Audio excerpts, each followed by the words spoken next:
One, the messenger is just as important as the message. And we've been sending the wrong message. And that's why we keep losing. So I'm the right candidate for this election, this general election. I'm the only candidate that can unite this party, all factions of this party. I'm the only candidate that understands what it takes to win, and I can execute. I'm a military man. I'm used to executing. So I ask for your support. Please go to my website and learn more about me. And at this time, I'm going to stop and answer any questions that you might have. All right, he had his hand up first. I'd like to ask you your position on the Second Amendment. I'm a strong supporter of the Second Amendment. As a matter of fact, out of the candidates, I think I am the strongest supporter of the Second Amendment. And you can go ask some of the gun clubs around the state of Connecticut because I've spoken at them. Yes, sir. I met you at the Tea Party in Hartford on Monday for the first time, yeah. And it was a pleasure that you came out to say a few words there.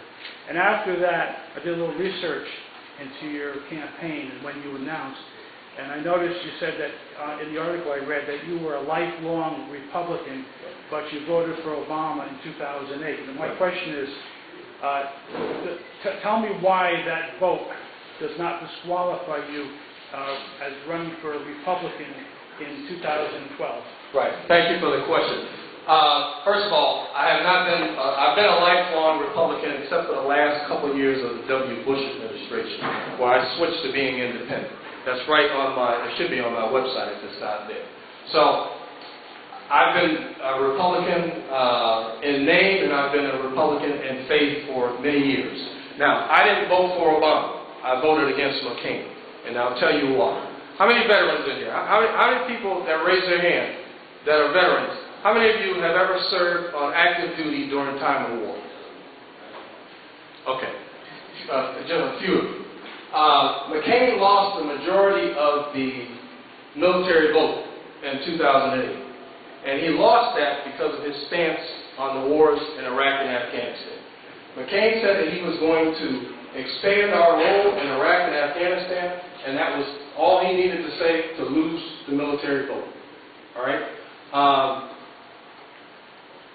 Have you guys ever gone to a wounded warrior wing of a hospital and see 22-year-olds walking around in prosthetic legs and prosthetic arms? Have any of you ever traveled in a jump seat in the back of a military cargo plane coming from overseas and have that military cargo plane full of wounded soldiers coming from Iraq and Afghanistan and have to sit 5 feet from them, stretched out and stretchers in the belly of a plane, and hear them moan and groan from the agony of having their body parts blown off?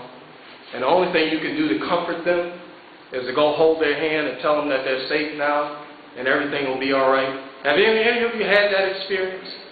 Have any of you had to prosecute service members with post-traumatic stress syndrome who injured their family members, abused their spouse, or abused their children?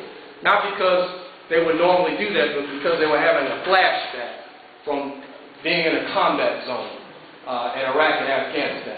Well, I've had that unfortunate experience. I also had the unfortunate experience of watching friends commit suicide because they don't want to be in Iraq and Afghanistan anymore.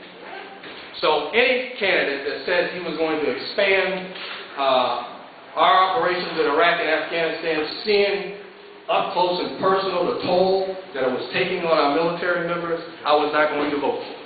And I stand by that. So if you ask me why I voted against them, that's the reason why I voted against them.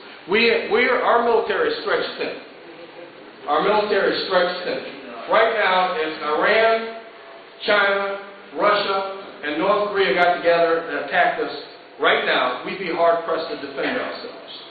We would be hard-pressed to defend ourselves. Our military is that stretched thin. We need to regroup. We need to get out some of the... we lowered our recruitment standards to keep up our recruiting efforts in Iraq and Afghanistan. We got a lot of gang members in the military right now. We got a lot of people who are not physically, mentally, or physically qualified to be there. We need to get rid of these people to make sure that we keep up our standards and have the strongest military in the world. And so, again, that's one of the major reasons why I'm running, is national security and foreign policy. And I want to make sure that we have the strongest military in the world, because you can't negotiate from a position of weakness. You have to negotiate from a position of strength. And that's why we need to have the strongest military in the world. And we have a president that's trying to gut the military. And that will not happen on my watch if I have anything to do with it.